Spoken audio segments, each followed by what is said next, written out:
Chapter 12. Freedom's Close. Like other runaway slaves, Harriet Tubman was no longer safe in Philadelphia. Because of the fugitive slave law, she was liable to be arrested at any moment, even though she was living in a free state. It was now doubly dangerous for her to return to slave territory, yet in the spring of 1851 she went back to Dorchester County. She brought away one of her brothers and two other men, and got them safely through to Philadelphia. That summer she worked in Cape May, New Jersey, in a hotel. She saved practically all of her earnings, living like a miser, hoarding each penny. She planned to go back to Maryland in the fall, and she would need money to finance the trip.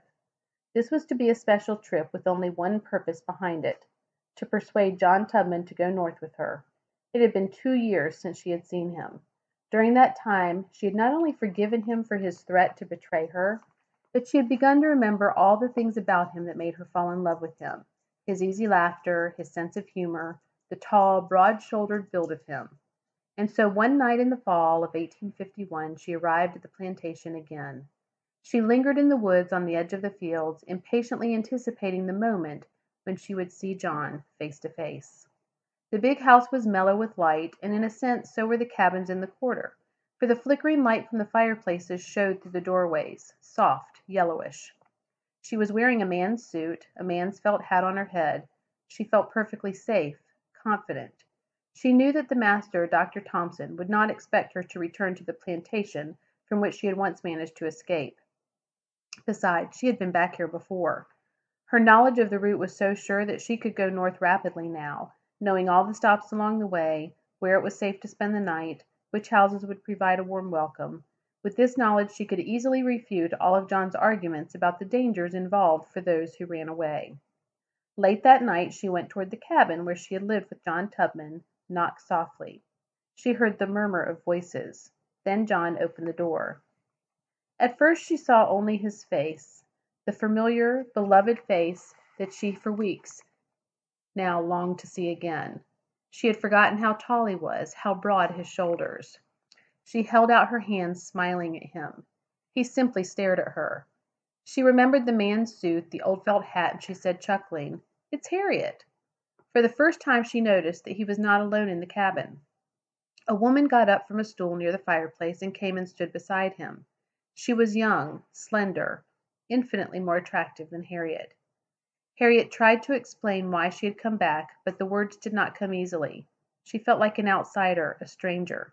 She was terribly aware of the man's suit, the burrs clinging to it, the material old and worn and snagged by briars, the man's shoes on her feet, the battered old hat.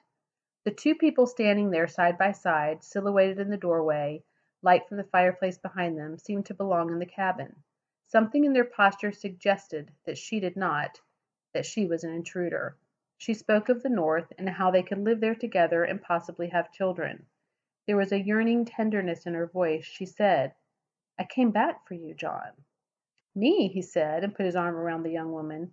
"This is Caroline," he said. "Caroline is my wife now. I'm not going north or anywhere else. I wouldn't leave here for nothing in the world." Then he laughed.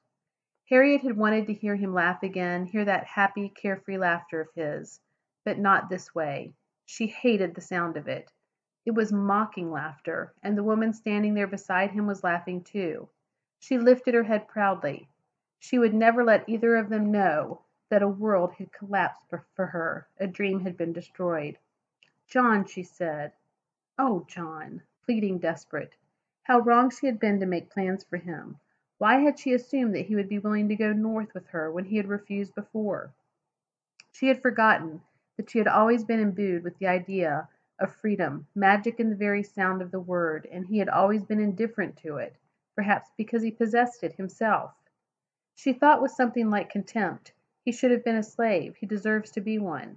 She compared him with John Bowley, her brother-in-law, who was willing to risk his own life and safety, though he was a free man, in order that his wife and children should not be slaves. She remembered how he had dreamed of living in Philadelphia. She remembered how she had dreamed of living in Philadelphia with John Tubman. She wanted to plead with him. Then she knew a moment of anger and wanted to shout at them because she felt they had cheated her out of her dream, defrauded her. She hated this young woman, who was now leaning against John, the look of puzzlement now replaced by disdain. She thought, if only she had been wearing fine clothes, silk or satin, instead of the torn, shabby suit. Not silk or velvet, just a simple calico dress, a dress that would have immediately revealed that she was a woman. Then she shook her head. How could she sleep on the ground in a dress, climb in and out of a potato hole in long skirts? Besides, clothes did not change a person, did not really matter. Love and devotion should not depend on the kind of clothes one wore.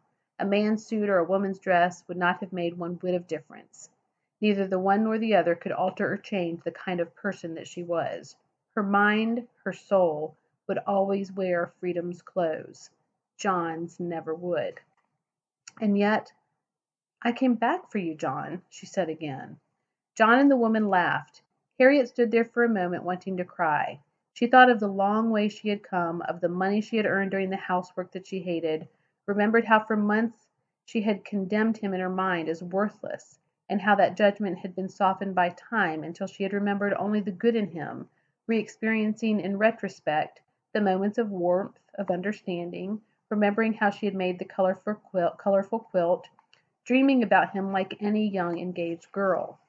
When she made the quilt she was transformed. The field hand felling trees, cutting half a cord of wood a day, lifting barrels of flour, pulling loaded boats along the edge of the river like a horse, had been turned into a girl in love, melting with tenderness. Even now she found it impossible to hate him. She was too much in love with him.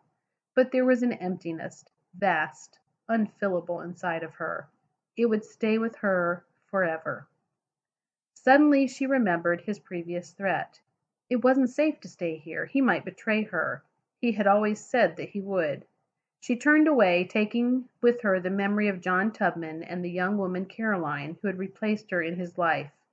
By midnight she had collected a small group of slaves, all of whom wanted to be free, and started north with them, heading for Philadelphia.